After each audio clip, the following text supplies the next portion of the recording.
Hey, Alonzo. What's up? How you doing? How was your set? Oh, miserable. They booed. They cried. What do What? you mean? I killed. Come on. It's home. How's my set? All right, what can I get you? Usual? Cranberry juice. You got it. Here you go. Hey, let me ask you a question. Okay. Okay. You've been coming here forever, but you never order anything else but cranberry juice. I don't drink. Nothing? Nothing. I am retired. Okay. Why? What happened? You want to know? If you I'll don't tell you. mind.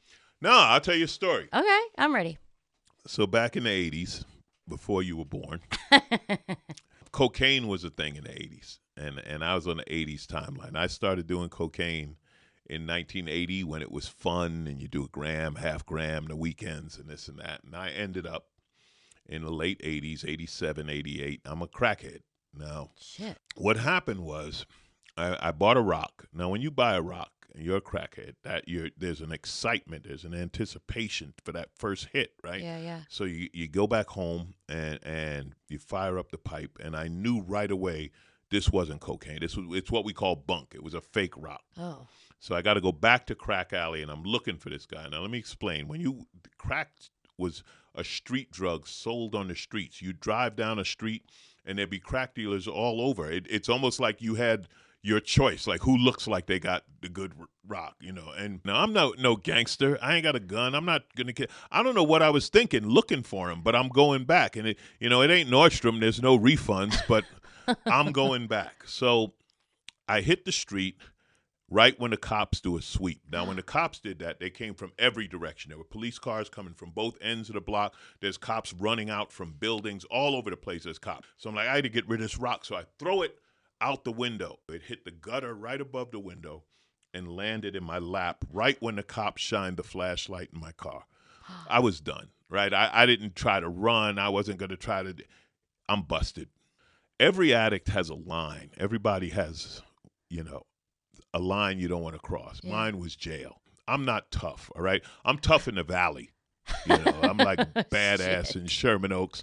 I ain't jail tough, and I know that, and I don't want to be in jail. So that night, I kind of knew in my head, like, this is it, So I got out the next day. I got drunk because I didn't know what else to do. And keep in mind, I'm not a comic at this. I'm an airplane mechanic. I got a regular job. What?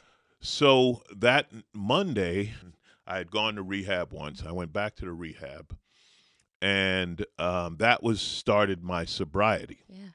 But a couple of weeks later, I had to go to court, and I'm charged with possession of cocaine / crack. See, and / crack is where you get in trouble. Cocaine was a nice drug used by white kids in the suburb and rich businessmen, and you get probation for possession of cocaine. Yeah. Crack, you're from the hood, you're a crackhead, blah, blah, blah. They're going to throw you in jail for a long time. It was a racist thing, but it's what it was, and I knew that.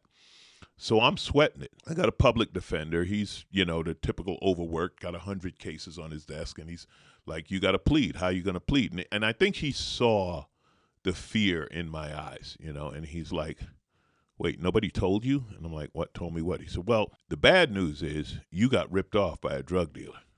The good news is you got ripped off by a drug dealer. You did not have cocaine. It was soap. Oh, shit. So there's no charge. They dropped the charge of possession of cocaine, and they charge you with driving on a suspended license. Guilty. I didn't even let him finish. He didn't have to say license. I was like, guilty. Yes, I did it. I was driving on a suspended license. I'm horrible, And we go into court, and the judge gives me 3 weeks of community service. I got to clean the locker room at North Hollywood High School. There's never been anyone happier to clean the locker room at North Hollywood High School. See, when you look at, okay, do I want to go to jail or do I want to clean the high school locker room? Oh, this locker room's going to be spotless. And the rehab I went to is a place called Studio 12. The stars went to Betty Ford. The crew went to Studio 12. Oh. So I got sober with the grips and the lighting people and the makeup artists and the camera people and this and that. And what they did was they made entertainment real to me.